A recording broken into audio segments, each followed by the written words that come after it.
There's a lot of podcasters and bloggers out there running with fake news, creating fake narratives just to do tens of thousands of views, hit 100,000 views. You know what I'm saying? These guys just want to do views, so they sensationalize what's going on in the game. I'm not so much caught up about that. I rock with the hip hop community. I've loved hip hop since 1998. The reason I got involved in hip hop is to put stories out there that the general public just wouldn't ever able to be heard. I got into this game because I wanted to hear more about Big L. Ultimately, I was robbed of that. I wanted more from Stack Bundles. You know what I'm saying? Max B's. You know what I'm saying? I wanted to hear more from the Bangum Smurfs and the AR Rabs, so that Gilly the Kids. So that's why I got involved and I started traveling to New York, Philadelphia, Trinidad, going to all these places so I could make the artist's voice heard when they weren't, when the corporate entities took over hip hop, you know what I mean? And it's for the better. You know what I mean? Max B's coming home right now, and Max B is never going to have to worry about money again. Back in the day in 2008, Max B was getting a couple thousand a show. Maybe he was making $7,000 to $10,000 a month. Most. At that point in time, money was a problem. Now he's going to go on to where he's getting paid tens of thousands per show, and it's going to be something that he doesn't even have to worry about. He can worry about going to the studio. He can worry about his everyday life, taking care of his family. So I really love the way that hip hop has embraced all these different corporate entities, and the way that hip hop has gone mainstream and has made so many millionaires. I look at it from Biggie and Tupac. What happened to them, and then we got 50 Cent. But that's a story for another day. Today I wanted to talk about Dave East, Mano, Fabulous, and Jim Jones, the Let's Rap About It podcast. One of two podcasts that Jim Jones has started in just the last year. There's a lot of news going around. Dave East kicked off of the podcast. These guys really want to do 50,000 views that bad that they got to put out campaigns like that. And I find it to be sad. Honestly, look at what Jim Jones and the guys have from this. When all the momentum is around Max B right now, Max B has all the eyes on him. Now, the Let's Rap About It podcast actually has something to talk about. When Max B came home, Jim Jones put out the Artist to Artist podcast with Bobby Shmurda, and people's attention wasn't on that, even though that was a groundbreaking interview. You know what I mean? Getting Bobby Shmurda to speak up on these interviews, that could be considered groundbreaking. The whole world's attention was focused on Max B, and it continues to be focused on Max B. Jim Jones isn't really trying to ride the hate train right now. He hates, what he hates is being asked questions about Max B. But this is not that. Mano bringing it up about how he has loyalty to Jim Jones. He's loyal to Jimmy, so he's not going to go to Max B's party. He's loyal to Jimmy, so he's not even going to go talk to Max B when they're at the same NFL game. When they're both in the VIP, when they're both in the VIP sections of the event, you know what I mean? When they're backstage, he's not even going to share words with Max B out of his loyalty to Jimmy, to the Lobby Boys, to this podcast. Not necessarily the podcast, but to the friendship, because in all honesty, the podcast should be able to withstand this. Everybody wants to talk about Jim Jones kicking Dave East out of the podcast. Do you know how much weakness that would show if Jim Jones kicked Dave East out of the podcast? The podcast would be over if Jim Jones did that. If Jim Jones was living that type of life where he was kicking everybody out based on what they do and what they don't do, basically having them under a microscope, there would be no podcast. Fab would have never agreed to it. Dave East, Mano would have never agreed to it if they were going to have to be under the thumb of Jim Jones. That's not how this works. So honestly, Dave East going to link up with Max B at the welcome home party, one of the welcome home parties, that actually adds a little bit more interest to the Let's Rap About It podcast. That gives them something to talk about. It gives them a little bit of anticipation in what's going to come on their next show. They're going to have all eyes on them to see how Jim Jones reacts to Dave East.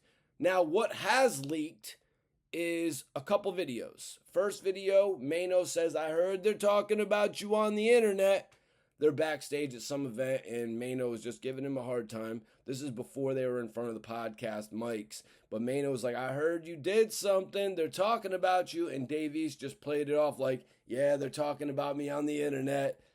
And they didn't really go much further with it at that point. Now, the video that leaked where they do go further with it is when Mano, Fab, Jim Jones, and Dave East were all sitting together for what I presume is the very next episode of Let's Rap About It.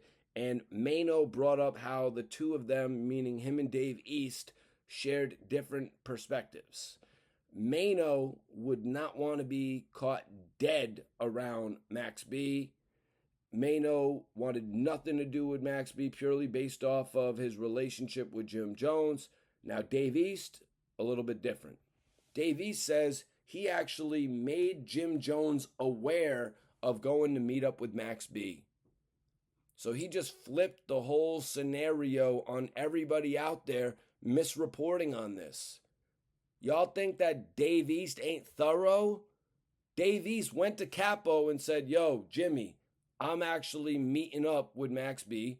I was invited to the party personally. For everybody else inviting themselves, for everybody else that wants to support Max B that really wasn't a part of it, you know what I mean? A lot of people out there, they're jumping on the wave, and there's nothing wrong with that. Max B needs all the fans he can get so he can continue pushing on and reestablishing himself in the game. There's nothing wrong with people jumping on the bandwagon now.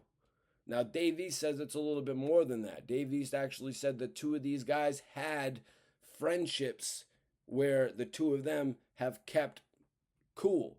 You know, they're not exactly the friends together, but they've had other friendships that have kept them cool.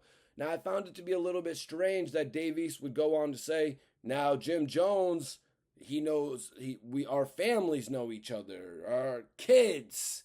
And it's like, well, that's seeming like the relationship that you would want to protect, you know? But Dave East just ain't going to throw away a relationship he's built from years, you know, before him and Jim Jones were really connected at the hip like they are now on this podcast. You know, so Dave East is a Harlem guy.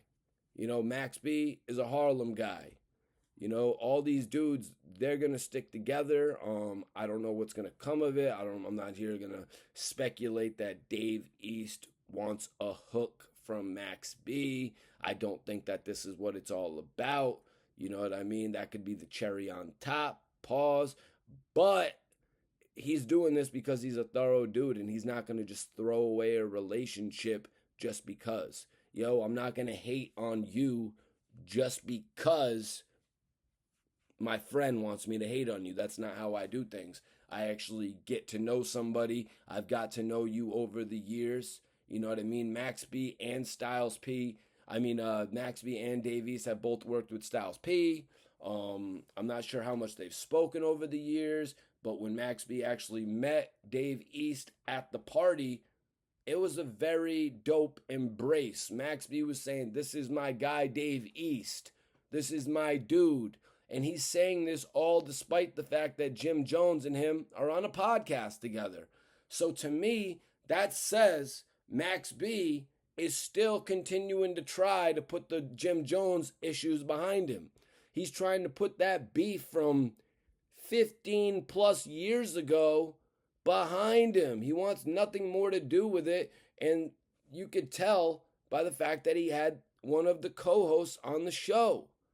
You can tell by the fact that Max B more than likely would have embraced Mano, even though Mano's been a part of a group with Jim Jones for the last 2 or 3 years. And I think that takes a lot of growth.